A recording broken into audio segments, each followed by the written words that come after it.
Simulizi na JK. Leo katika simulizi na JK tunayo simulizi ambayo inahusiana na siku rais wa Venezuela alipotekwa. Kuna mataifa yenye majeshi makubwa, lakini kuna jeshi moja linalotajwa kuwa na uwezo wa kupenya popote duniani bila kutangaza vita, bila kelele, bila kuacha alama. Hii ni simulizi ya usiku mmoja uliotikisa dunia.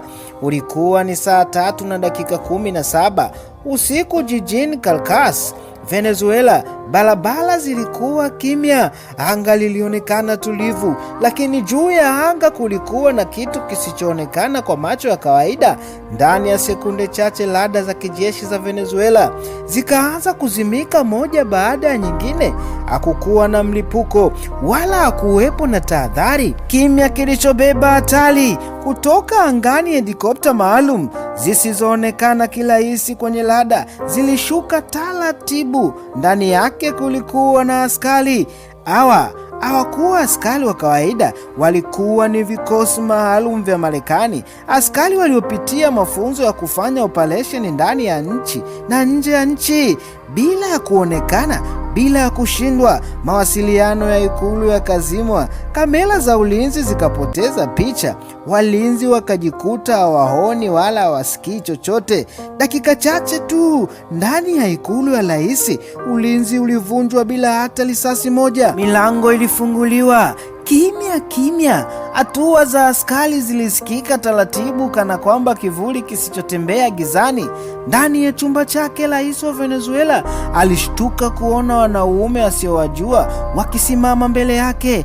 Hakukuwepo na majadiliano, hakukuwepo na hotuba, hakukuwepo na muda wa kupiga simu. Kwa sauti ndogo lakini yenye mamlaka, mmoja wao alisema, "Unaondoka nasi." Na hapo hatima ya taifa ikabadilika.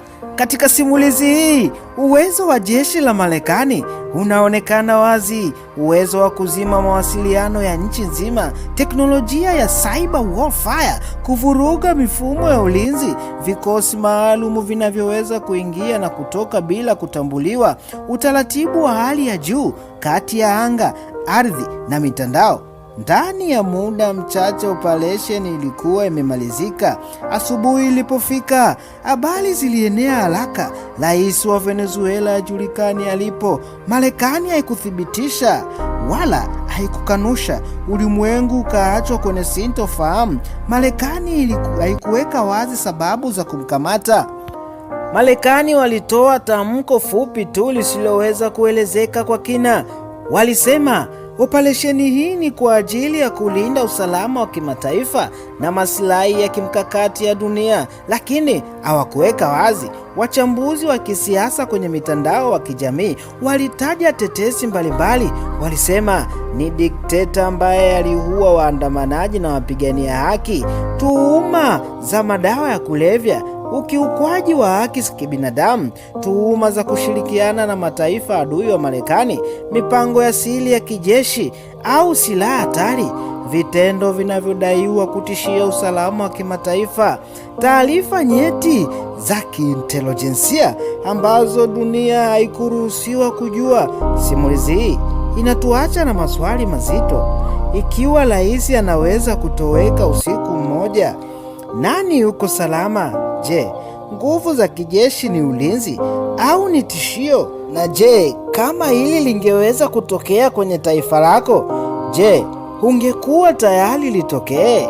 Niambie hapo kwenye komenti. Usisahau kufollow, kusubscribe kwenye mitandao ya kijamii ili uweze kupata habari za kweli na za kushangaza.